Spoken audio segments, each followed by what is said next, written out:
નમસ્કાર. આજે આપણે આ વિડીયોમાં ગુજરાતના સાહિત્યકાર વિશે ચર્ચા કરીશું. શરૂઆત કરીએ. સૌપ્રથમ નરસિંહ મહેતા. નરસિંહ મહેતાનો જન્મ ભાવનગરના તળાજામાં થયો હતો. તેમના વિશે ઘણી માન્યતાઓ પ્રચલિત છે. નરસિંહ મહેતા જૂનાગઢમાં રહેતા હતા. તેમણે આખું જીવન ભક્તિ કીર્તનમાં વિતાવ્યું હતું. સંત કવિઓમાં તેમનું માનભર્યું સ્થાન છે. પન્નાલાલ પટેલ. પન્નાલાલ નાનાલાલ પટેલનો જન્મ માંડલી, જે હાલ રાજસ્થાનમાં આવેલ છે. તેમણે ઈડરમાં રહી માત્ર 4 અંગ્રેજી ધોરણ સુધી અભ્યાસ કર્યો હતો. તેમ છતાં ગુજરાતી સાહિત્યના પ્રથમ પંક્તિના સર્જક તરીકે નામના મેળવી હતી. મણિશંકર રત્નજી ભટ્ટ, જેમને કાંત તરીકે પણ ઓળખે છે. કવિ કાંતનો જન્મ અમરેલી જિલ્લાના લાઠી પાસેના ચાવંડ ગામમાં થયો હતો. તેઓ કવિ, નાટકકાર અને ધર્મચિંતક હતા. એમના કાવ્ય સંગ્રહ પૂર્વલાપ ગુજરાતી સાહિત્યમાં મહત્વનું સ્થાન ધરાવે છે. ડૉક્ટર આઈ.કે. વીજળીવાળા. ડૉક્ટર આઈ.કે. વીજળીવાળાનો જન્મ ભાવનગર જિલ્લાના અમરગઢમાં થયો હતો. તેઓ ડૉક્ટર છે. સાયલન્સ પ્લીઝ, મોતીચારો, પ્રેમનો પગરવ અને ઉંદરભાઈને આંખો આવી વગેરે એમના જાણીતા પુસ્તકો છે. ત્યારબાદ ધીરુભાઈ પરીખ, જેમનો જન્મ વિરમગામમાં થયો હતો. જુદી જુદી શિક્ષણ સંસ્થાઓમાં તેમણે ભાષા સાહિત્યના અધ્યાપક તરીકે પોતાની સેવાઓ આપી છે. નાથાલાલ દવે. નાથાલાલ દવેનો જન્મ અમરેલી જિલ્લાના ભુવા ગામમાં થયો હતો. શિક્ષણ ક્ષેત્રે શિક્ષક, આચાર્ય તેમજ શિક્ષણાધિકારી તરીકે તેમણે પોતાની સેવાઓ આપી હતી. જોરાવરસિંહ જાદવ. તેમનો જન્મ ધંધુકા તાલુકાના આકરુ ગામના વતની છે, ત્યાં થયો હતો. સંતબાલનો જન્મ મોરબી તાલુકામાં આવેલા ટોળ ગામમાં થયો હતો. ડૉક્ટર કિશોરસિંહ સોલંકીનો જન્મ બનાસકાંઠા જિલ્લાના મગરવાડા ગામમાં થયો હતો. રતિલાલ બોરીસાગરનો જન્મ રતિલાલ બોરીસાગર અમરેલી જિલ્લાના સાવરકુંડલાના વતની છે અને હાલ અમદાવાદ રહે છે. તેઓ ગુજરાત રાજ્ય શાળા પાઠ્યપુસ્તક મંડળ ગાંધીનગરમાં નાયબ નિયામક રહી ચૂક્યા છે. હાસ્ય સાહિત્ય ક્ષેત્રે પોતાની આગવી શૈલી દ્વારા સાહિત્યિકોના દિલ જીતી લીધા છે. ગિરધર. કવિ ગિરધરદાસનો જન્મ વડોદરા જિલ્લાના માસર ગામમાં થયો હતો. તેમના પિતાનું નામ ગરબડદાસ. ગિરધર કૃત રામાયણ તેમના જાણીતા પુસ્તક છે. રઘુવીર ચૌધરીનો જન્મ ગાંધીનગર જિલ્લાના બાપુપુરા ગામે થયો છે. કોલેજ કક્ષાએ વર્ષો સુધી અધ્યાપન કાર્ય કર્યું છે. પિંકીબહેન પંડ્યાનો જન્મ અમદાવાદમાં થયો છે. તેઓ અમદાવાદની કોલેજમાં અધ્યાપિકા છે. ઉમાશંકર જોશીનો જન્મ સાબરકાંઠા જિલ્લાના બામણા ગામમાં થયો હતો. તેમણે ગંગોત્રી, નિશીથ, પ્રાચીના, મહાપ્રસ્થાન વગેરે અનેક કાવ્ય સંગ્રહો આપ્યા છે. આ કવિને 1939નો રણજીતરામ સુવર્ણચંદ્રક, 1968નો સૌપ્રથમ ગુજરાતમાંથી તેમને જ્ઞાનપીઠ પુરસ્કાર મળ્યો હતો. કનૈયાલાલ રામાનુજનો જન્મ સુરેન્દ્રનગર જિલ્લાના ભડવાણામાં થયો હતો. તેમણે શિક્ષક તરીકે સેવા આપી હતી. ડૉક્ટર દર્શના ધોળકિયાનો જન્મ કચ્છ જિલ્લાના ભુજમાં થયો છે. મનુબહેન ગાંધીનો જન્મ કરાચીમાં થયો હતો. તેઓ મહાત્મા ગાંધીના પિતરાઈ ભાઈ જસવંતલાલના પૌત્રી હતા. ધ્રુવ ભટ્ટનો જન્મ ભાવનગર જિલ્લાના નિંગાળામાં થયો હતો. તેમણે ઇજનેરી કારખાનામાં મેનેજર તરીકે કાર્ય કર્યું હતું. ગૌરીશંકર ગોવર્ધનરામ જોશી, જેમને ધૂમકેતુ પણ લોકો કહે છે. ધૂમકેતુનો જન્મ ગોંડલ પાસેના વીરપુર ગામમાં થયો હતો. ગુજરાતી સાહિત્યમાં ટૂંકી વાર્તાના ક્ષેત્રે ધૂમકેતુનું પ્રદાન વિશેષ જાણીતું છે. તણખા મંડળના 4 ભાગ ઉપરાંત બીજા 20 જેટલા વાર્તા સંગ્રહો તેમણે આપ્યા છે. પોસ્ટ ઓફિસ, ભૈયાદાદા, રજપૂતાણી, એક ટૂંકી મુસાફરી, જીવનનું પ્રભાત, પૃથ્વી અને સ્વર્ગ, હૃદય પલટો, આત્માના આંસુ વગેરે તેમની પ્રખ્યાત ટૂંકી વાર્તાઓ છે. દત્તાત્રેય બાલકૃષ્ણ કાલેલકર, કાકા સાહેબ કાલેલકરથી તેઓ જાણીતા છે. આ ગાંધીવાદી લેખકનો જન્મ મહારાષ્ટ્રના સતારામાં થયો હતો. ગુજરાત અને ગુજરાતી ભાષા જોડે તેમણે એવી આત્મીયતા કેળવી કે ગાંધીજીએ તેમને સવાઈ ગુજરાતનું બિરુદ આપ્યું. પ્રવીણ દરજી, જેમનો જન્મ પંચમહાલ જિલ્લાના ગોધરા તાલુકાના મેહેલોલ ગામમાં થયો હતો. કવિતા, નિબંધ, વિવેચન, ચરિત્ર, અનુવાદ, સંપાદન, બાળ સાહિત્ય એમ વિવિધ સ્વરૂપોમાં તેમનું અર્પણ રહ્યું છે. કિશોર અંધારિયાનો જન્મ ભાવનગરમાં થયો હતો.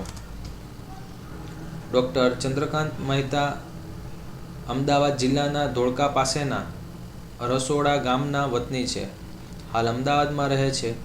ગુજરાતી હિન્દી ભાષાના સુપ્રસિદ્ધ સાહિત્યકાર છે. ગુજરાત યુનિવર્સિટીના ઉપકુલપતિ અને યુનિવર્સિટી જર્નાલિઝમ વિભાગના વડા રહી ચૂક્યા છે. ગુજરાતી, હિન્દી અને પ્રાકૃત ભાષામાં તેમના 123 જેટલા પુસ્તકો પ્રગટ થયા છે. કવિ બોટાદકરનો જન્મ ભાવનગર જિલ્લાના બોટાદમાં થયો છે. તેમણે માત્ર 6 ધોરણ સુધીનો અભ્યાસ કર્યો હતો. તેમ છતાં સંસ્કૃત ભાષા ઉપર તેમનું સારું એવું પ્રભુત્વ રહ્યું હતું. એમનું મુખ્ય સર્જન કવિતા ક્ષેત્રે રહ્યું છે.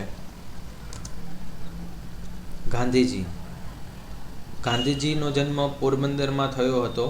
તેઓ રાષ્ટ્રપિતા અને મહાત્મા ગાંધી તરીકે સમસ્ત ભારતીય પ્રજાના હૃદયમાં આદરભર્યું સ્થાન પામ્યા છે. વકીલાતનો વ્યવસાય કરતા હતા ત્યારે તેમણે દક્ષિણ આફ્રિકામાં વસતા હિન્દીઓ ઉપર ગોરા અંગ્રેજોના રંગદ્વેષના જુલમ સામે સ્વમાન અને હક માટે લડત ચલાવી હતી. પછી ભારતમાં આવી તેમણે દેશને સ્વરાજ અપાવવા માટે સફળ આગેવાની લીધી હતી. જીવનભર તેમણે સત્ય અને અહિંસાની ઉપાસના કરી હતી. સત્યના પ્રયોગો અથવા આત્મકથામાં ગાંધીજીએ નિખાલસતાથી સત્યની પ્રતિષ્ઠા કરતી પોતાની જીવનકથા સરળ અને સચોટ ગદ્યમાં નિરૂપી છે. એ વિશ્વભરની ઉત્તમ આત્મકથાઓમાંની એક છે. હિન્દ સ્વરાજ, આરોગ્યની ચાવી, અનાસક્તિ યોગ, મંગલ પ્રભાત, વ્યાપક ધર્મ ભાવના વગેરે અનેક પુસ્તકોમાં તેમના વિચારો રજૂ થયા છે. દક્ષિણ આફ્રિકાના સત્યાગ્રહનો ઇતિહાસ પુસ્તકમાં ત્યાં ચાલેલી 8 વર્ષ લાંબી સત્યાગ્રહની લડતનો ચિતાર આપ્યો છે. ઇન્ડિયન ઓપિનિયન, યંગ ઇન્ડિયા, નવજીવન, હરિજન બંધુ વગેરે વિચારપત્રોના તેઓ તંત્રી હતા. ગાંધીજીના તમામ લખાણો ગાંધીજીનો અક્ષરદેહ નામે ગ્રંથ શ્રેણી રૂપે પ્રગટ થયા છે. સાદગી, સ્વાભાવિકતા, સરળતા અને ભાષાનું તળપદું બળ તેમના ગદ્યની લાક્ષણિકતા છે. તેમણે રાષ્ટ્ર ઘડતર અને લોક શિક્ષણના કાર્યમાં ઉમદા ફાળો આપ્યો હતો. આ પ્રકરણ ગાંધીજીની આત્મકથા સત્યના પ્રયોગોમાંથી લેવામાં આવ્યું છે. ગાંધીજીના વિદ્યાર્થી જીવનના કેટલાક સ્મરણો આ આત્મકથા ખંડમાં સરળ અને સચોટ ભાષામાં આલેખાયા છે. ગાંધીજીનો બાળ વિવાહ થતાં અભ્યાસમાં પડતો વિક્ષેપ અને તેમની શરમાળ પ્રકૃતિનું તેમજ સેવાપરાયણ સ્વભાવનું સરસ આલેખન થયું છે. ચંદ્રવદનજી મહેતા. ચંદજી મહેતાનો જન્મ સુરતમાં થયો હતો. તેઓ આકાશવાણી રેડિયો સાથે સંકળાયેલા હતા. શાહબુદ્દીન રાઠોડ સુરેન્દ્રનગર જિલ્લાના થાનગઢના વતની છે. કવિ કલાપીનું મૂળ નામ સુરસિંહજી તખતસિંહજી ગોહિલ હતું. તેમનો જન્મ અમરેલી જિલ્લાના લાઠી ગામમાં રાજવી પરિવારમાં થયો હતો. લાઠી રાજ્યના આ રાજવી અત્યંત ઋજુ અને સંવેદનશીલ વ્યક્તિ હતા. તેમનું મુખ્ય સર્જન કવિતા ક્ષેત્રે રહ્યું છે. કલાપીનો કેકરાવ તેમના જાણીતા કાવ્ય સંગ્રહ છે. પાઠ્યપુસ્તકોમાં તેમની કવિતાઓ વખતો વખત સ્થાન પામતી રહી છે. કાશ્મીરનો પ્રવાસ તેમનું જાણીતું પુસ્તક છે. એ ઉપરાંત તેમણે પત્રો, નિબંધ, ડાયરી અને અનુવાદ વિષયક પુસ્તકો પણ આપ્યા છે. ભાણભાઈ ગીડાનો જન્મ રાજકોટ જિલ્લાના જસદણમાં થયો હતો. દલપતરામ. કવિ દલપતરામ ડાયાભાઈનો જન્મ સુરેન્દ્રનગર જિલ્લાના વઢવાણમાં થયો હતો. અર્વાચીન ગુજરાતી સાહિત્યના આરંભકાળે દલપતરામની પદ ગત પ્રવૃત્તિ અનેક રીતે ધ્યાન ખેંચનારી બની છે. આ કવિની કવિતાએ ગુજરાતના સાહિત્ય અને સંસ્કાર જીવન ઉપર ઘણી મોટી અસર કરી છે. દલપત કાવ્ય 1-2માં તેમના કાવ્ય સંગ્રહાયેલા છે. ગમ્મત સાથે જ્ઞાન પીરસે તેવા બાળ કાવ્યો પણ તેમને મોટી સંખ્યામાં આપ્યા છે. કવિતા ઉપરાંત નાટક અને નિબંધ ક્ષેત્રે પણ તેમનું નોંધપાત્ર પ્રદાન છે. મિથ્યાભિમાન તેમનું જાણીતું નાટક છે. ચંદ્રકાંત શેઠનો જન્મ પંચમહાલ જિલ્લાના કાલોલમાં થયો છે. વર્ષો સુધી કોલેજમાં અધ્યાપન કાર્ય કર્યું છે. ડૉક્ટર ચંદ્રકાંત મહેતા અમદાવાદ જિલ્લાના ધોળકા પાસેના રસોડા ગામના વતની છે. મીરાબાઈનો જન્મ રાજસ્થાનમાં આવેલા મેડતા ગામના રાજ પરિવારમાં થયો હતો. તેમણે શ્રી કૃષ્ણને જ પોતાનું સર્વસ્વ ગણીને રાજવૈભવ તજી સાધ્વી જેવું જીવન સ્વીકાર્યું હતું. તેમના પદોમાં કૃષ્ણ ભક્તિ કેન્દ્ર સ્થાને રહી છે. હરિહર ભટ્ટ અમદાવાદના વતની છે. તેઓ અધ્યાપક હતા. કેટલાક સમય તેમને વેધશાળાનું સંચાલન કરેલું. ખગોળ અને ગણિતના પુસ્તકો ઉપરાંત સુંદર કાવ્યો પણ લખ્યા છે. હૃદયરંગ એમનો કાવ્ય સંગ્રહ છે. મનોહર ત્રિવેદીનું વતન ભાવનગર જિલ્લાનું સુરનિવાસ ગામ છે. રમણલાલ સોનીનો જન્મ સાબરકાંઠા જિલ્લાના મોડાસા તાલુકાના કોકાપુર ગામમાં થયો હતો. બંગાળી ભાષા અને સાહિત્યનો તેમને ગાઢ પરિચય છે. રવિન્દ્રનાથ ઠાકુર અને શરદબાબુના ઘણા પુસ્તકોનો તેમણે ગુજરાતીમાં અનુવાદ કર્યો છે. ઝવેરચંદ કાળીદાસ મેઘાણીનો જન્મ સુરેન્દ્રનગર જિલ્લાના ચોટીલા ગામે થયો હતો. તેઓ લોક સાહિત્યના સંશોધન અને સંપાદનના ક્ષેત્રમાં ખૂબ જાણીતા છે. એમણે કવિતા, વાર્તા, નવલકથા, નાટક, વિવેચન, ચરિત્ર આદિ અને સાહિત્ય સ્વરૂપમાં યાદગાર પ્રદાન કર્યું છે. તેઓ સફળ પત્રકાર પણ હતા. ગાંધીજીએ એમને રાષ્ટ્રીય શાયરનું બિરુદ આપ્યું છે. પાટણ જિલ્લાના સમી તાલુકાનું મુજપુર ગામ એ સ્વામી સચ્ચિદાનંદનું વતન. હાલ તેઓ પેટલાદ નજીક દંતાલી પાસે ભક્તિ નિકેતન આશ્રમ સ્થાપીને લોક કલ્યાણની અનેકવિધ પ્રવૃત્તિઓ કરી રહ્યા છે. કવિ નટવરલાલ કુબેરદાસ પંડ્યા ઉસનસ વડોદરા જિલ્લાના સાવલી ગામના વતની હતા. વલસાડની કોલેજમાં તેઓ અધ્યાપક અને આચાર્ય હતા. હાસ્યલેખક બકુલ ત્રિપાઠી નડિયાદના વતની હતા. તેઓ અમદાવાદમાં વાણિજ્ય સંચાલનના અધ્યાપક હતા. સમકાલીન રાજકારણમાંથી અને રોજિંદા વ્યવહારમાંથી સામગ્રી ઉપાડીને તથા તેમને વિલક્ષણ દ્રષ્ટિબિંદુથી જોઈને તેમણે હાસ્ય નિબંધ સર્જ્યા હતા. કવિ હર્ષ બ્રહ્મભટ્ટ મહેસાણાના વતની છે. હાલ ગુજરાત સરકારના સામાન્ય વહીવટ વિભાગમાં અધિક સચિવ તરીકે સચિવાલય નગરમાં સેવા આપી રહ્યા છે. યશવંત સવાઈલાલ પંડ્યા ભાવનગરના વતની છે. તેમણે સુરતમાં અભ્યાસ કર્યો હતો. રાઘવજી માગડનો જન્મ અમરેલી જિલ્લાના દેવળિયા ગામમાં થયો છે. તેમને મુખ્યત્વે ટૂંકી વાર્તા, નાટક, નવલકથા અને લોક સાહિત્યમાં સર્જન કરેલ છે. કવિ પ્રેમાનંદ વડોદરાના વતની હતા. તેઓ ઉત્તમ કથાકાર અને માણભટ્ટ હતા. માણ ઉપર થાપ આપીને કથાને પઠન, ગાયન અને અભિનય દ્વારા રજૂ કરીને તેમની રચનાઓ તેમણે લોક સમુદાયમાં ગૂંજતી કરી હતી. રામાયણ, મહાભારત અને પુરાણોમાંથી કથાવસ્તુ પ્રસંગો લઈને તેમણે તત્કાલીન ગુજરાતી વાતાવરણને જીવંત રાખી નિરૂપીને આખ્યાનને એક નવું જ રૂપ આપ્યું છે.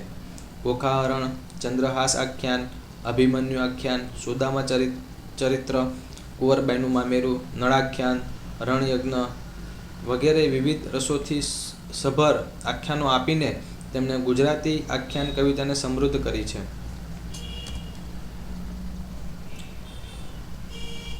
કુંદનિકા કાપડનો જન્મ લીંબડી મુકામે થયો છે. તેઓ વાર્તાકાર તેમજ નવલકથાકાર તરીકે જાણીતા છે.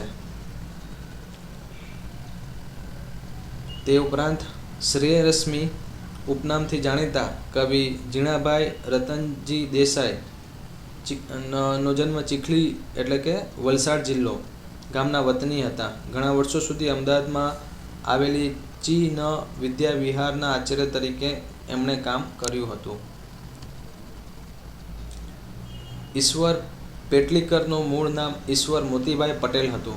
તેઓ ખેડા જિલ્લાના પેટલી ગામના વતની હતા. તેઓ આપણા અર્વાચીન સાહિત્યના જીવનધર્મી લેખક છે. મણિલાલ હ. પટેલનો જન્મ પંચમહાલ જિલ્લાના ગોલાના પાલ્લા ગામે થયો છે. તેઓ અધ્યાપક હતા. કવિ તુષાર શુક્લ અમદાવાદના વતની છે. તેઓ આકાશવાણી રેડિયો સાથે જોડાયેલા હતા. સ્વામી આનંદનું મૂળ નામ હિંમતલાલ દવે હતું. તેમનો જન્મ સુરેન્દ્રનગર જિલ્લાના લીંબડી પાસેના સિયાણી ગામમાં થયો હતો. તેઓ નાનપણથી ઘર છોડીને સંન્યાસી થયા હતા અને સમગ્ર ભારતમાં ભમ્યા હતા. ગાંધીજીના સંપર્કમાં આવતા રાષ્ટ્રીય રંગે રંગાઈને તેઓ નવજીવનની પ્રકાશન પ્રવૃત્તિમાં ગાંધીજી સાથે જોડાયા હતા. ચુનીલાલ મડિયાનો જન્મ રાજકોટ જિલ્લામાં આવેલા ધોરાજીમાં થયો હતો. તેઓ નવલકથાકાર, નવલિકાકાર, નાટ્યકાર, વિવેચક અને કવિ હતા. વ્યાજનો વારસ વગેરે નવલકથાઓ, દૂધવતાપુર, શરણાઈના સૂર, અંતઃસ્ત્રોતો વગેરે વાર્તા સંગ્રહો આપ્યા છે. કવિ દુલાભાઈ ભાયાભાઈ કાગનું વતન અમરેલી જિલ્લાનું મજાદર ગામ છે. તેઓ લોકગાયક અને લોકવાણીના મરમી હતા. સમગ્ર ગુજરાત તેમને ભગત બાપુ તરીકે ઓળખે છે. તેમના કાગવાણી સંગ્રહો બહોળી પ્રસિદ્ધિ ધરાવે છે. કવિ પ્રતાપસિંહ હરિસિંહ રાઠોડનું વતન સાબરકાંઠા જિલ્લાનું સીતવાડા ગામ છે. ડૉક્ટર ગંભીરસિંહ ગોહિલ ભાવનગર જિલ્લાના સેદરડા ગામના વતની છે. રમણભાઈ નીલકંઠના સુપુત્રી વિનોદિની બહેન ગુજરાતી સાહિત્યમાં લેખિકા તરીકે નોંધપાત્ર સ્થાન ધરાવે છે. મનુભાઈ પંચોળી એટલે કે દર્શક, તેમના જન્મ રાજકોટ જિલ્લાના વાંકાનેર તાલુકાના પંચાસિયા ગામે થયો હતો. જેલ નિવાસ દરમિયાન ખૂબ વાંચન કર્યું, મનન ચિંતન કર્યું. તેઓ ઇતિહાસના ઊંડા અભ્યાસી હતા. તેઓ રણજીતરામ, સુવર્ણચંદ્રક, પદ્મભૂષણ, સાહિત્ય અકાદમી એવોર્ડ, દિલ્હી તથા જ્ઞાનપીઠના મૂર્તિદેવી પુરસ્કારથી સન્માનિત થયા હતા. ત્રિભુવનદાસ લુહાર સુંદરમ ભરૂચ પાસેનું મિયામાતર ગામ તેમનું વતન છે. મકરંદ દવે સાંઈ તેઓ રાજકોટ જિલ્લાના ગોંડલના વતની હતા.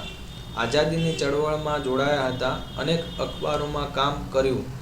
તેમણે વલસાડ જિલ્લાના નંદીગ્રામમાં આદિવાસીઓ માટે કાર્ય કર્યું. વિનાયક ભાવે વિખ્યાત વિનોબાને નામે રાયગઢ જિલ્લાના ગાગુડે ગામમાં તેમનો જન્મ થયો હતો.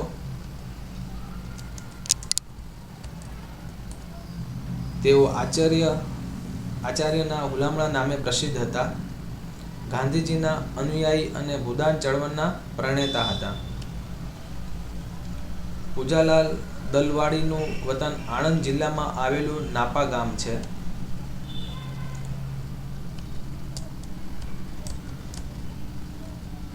અમૃતલાલ ભટ્ટ એટલે કે ઘાયલ નું વતન રાજકોટ જિલ્લાનું સરદાર છે. સૂળ અને સમણા, રંગ, રૂપ, જાય, અગ્નિ તેમજ ગઝલ નામે સુખ વગેરે એમના ગઝલ સંગ્રહો છે.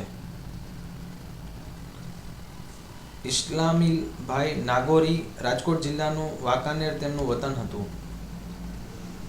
લાભશંકર ઠાકર પુનર્વસુનો જન્મ સુરેન્દ્રનગર જિલ્લાના સેડલા ગામે થયો હતો. તેમનો વ્યવસાય આયુર્વેદના વેદ તરીકેનો હતો. રમેશ પારેખનો જન્મ અમરેલી જિલ્લામાં થયો હતો. તેઓ વ્યવસાયે જિલ્લા પંચાયતમાં ક્લાર્ક હતા. અમરેલી જિલ્લાના હિરાણા ગામમાં મનોહર ત્રિવેદીનો જન્મ થયો હતો. જીવનભર તેમણે ઉત્તમ શિક્ષક તરીકે કાર્ય કર્યું.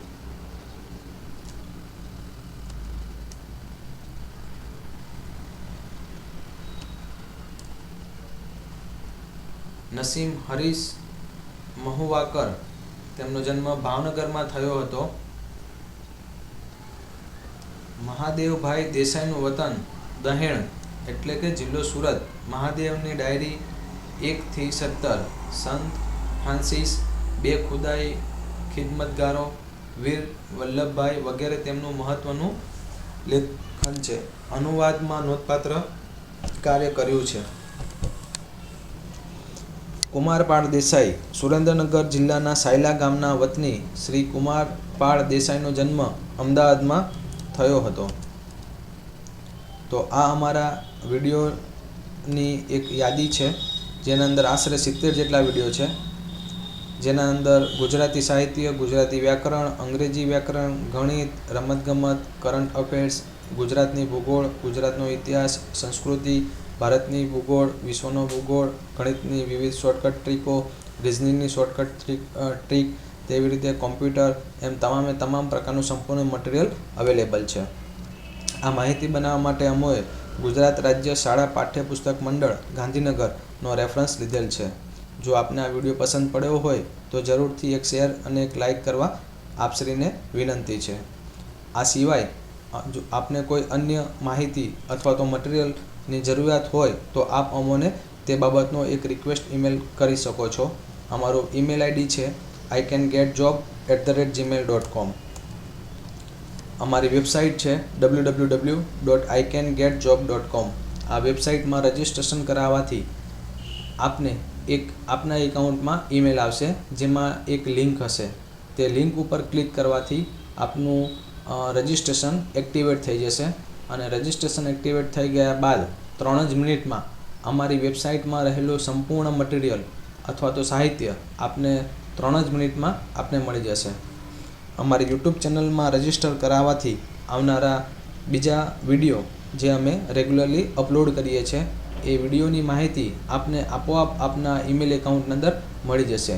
તે માટે યુટ્યુબ ચેનલમાં અમારા આ એકાઉન્ટમાં રજિસ્ટર અથવા તો તેમાં જોડાવા આપને વિનંતી છે. જો આપને આ વિડીયો ગમ્યો હોય તો જરૂરથી એક શેર અને એક લાઇક કરવા વિનંતી. આપનો ખૂબ ખૂબ આભાર. ધન્યવાદ.